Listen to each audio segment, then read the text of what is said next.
Good afternoon, Professor Cross. It's Chrissy Vigil, and I'm giving my final assessment. Sad that the class has to come to an end because it was short and we were just getting the ball rolling, I felt.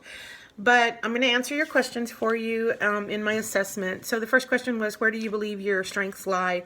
I believe my strength lies in the ability to give and present a speech. I feel that at the beginning of the class, I said I possessed strong oral communication skills. And then at the midpoint, I was saying, well, no, that really wasn't true. I have adequate oral communication skills. But in the last two presentations, I feel that I've moved myself up the ladder, so to speak, to good oral communication skills. I feel that in reading chapter 27, working with the groups, that I am a good leader. I do help team members give their input, and I share the responsibility and help things move along when we're working in a group. And I think I've had that skill for quite some time now. But the other strength, and I feel my biggest strength, lies in my enthusiasm in the delivery of the speech. I feel like I possess real strong nonverbal communication skills. Chapter 18 points out, that body language is important, and it says that, only 7% of what the audience hears is from the speech itself. The rest comes from body language, whether it's facial expressions or gestures or intonations. And I feel like I possess that. I feel that my enthusiasm for each speech shows in my whole self, not just in the words that I'm saying. I do maintain good eye contact. Some things still need improvement, like I tend to adjust my top or my hair or whatever, but we're getting there, and I think it is still considered one of my strengths. Now, the things that need improvement are still in my writing and outlining skills, especially when it comes to the transitions for the points of the body. I just can't seem to make that flow really well. And cutting time also is another thing that is just a struggle for me. I feel like my first, next, and last always end up being and or therefore, as opposed to a true transition. And I really noticed that after I turned in my persuasive speech, and I hope this doesn't give me a bad grade on it, maybe you haven't seen it, but I feel like my transitions were just not there, and I kind of went back and looked at it, and at the end I was like, what was my point anyway? So I feel like that still needs something to work on. You also asked, how were our goals that we had set for ourselves at the beginning? Well, one of my first goal was to create a speech with ease, and I feel like I've done that. I feel like chapter 12 has really helped me in outlining the points of my speech, getting my thoughts together, finding great citations. I told you in the midterm that citations were like my crux, and I feel like I'm getting a little bit better at that. They're still a little bit difficult to fit into this speech and get the right points in, but I feel like that's also an accomplishment and part of that goal. The second thing was I wanted to be more confident in front of a camera.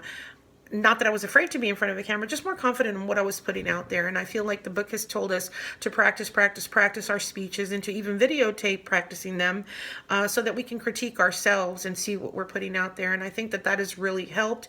And I think I am more confident in that practicing, and I think it shows in the delivery of my speech. So I feel like I am more confident in front of a camera. And the last thing I had set as my goal was I wanted to deliver a speech that would inspire people to action. And I know this is going to sound a little funny, because the special occasion speech, the inspiration speech that I did, I know only you and one other person saw, probably, maybe my family, but I feel like I accomplished my third goal through it. It's sort of a practice what you preach type thing.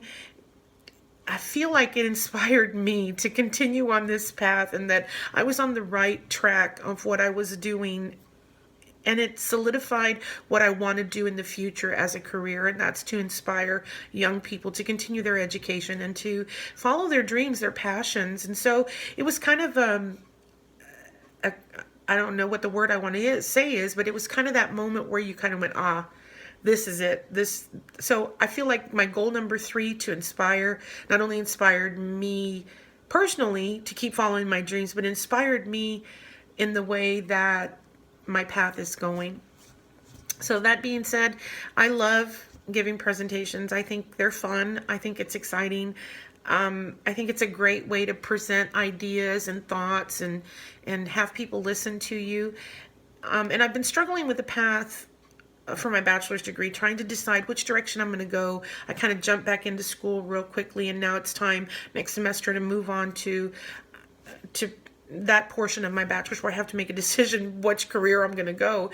I've always wanted to teach a speech and debate class. I've said that for years and years and years, and taking this class is kind of pushing me in that direction right now because I believe so much in strong oral communication skills. I think it's so important for young people today. So that may be a path that I think I'm leaning toward, and I think this class has helped me with that.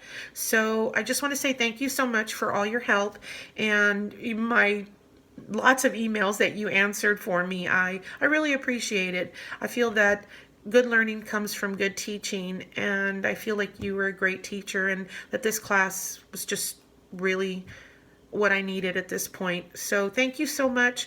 I hope you have a wonderful and blessed holiday. Thank you for a great class, and who knows, we may cross paths again if I take another communications class and follow that kind of speech and debate kind of teacher type thing that I want to do. Thank you very much, Professor Cross. Again, I just have really enjoyed this class.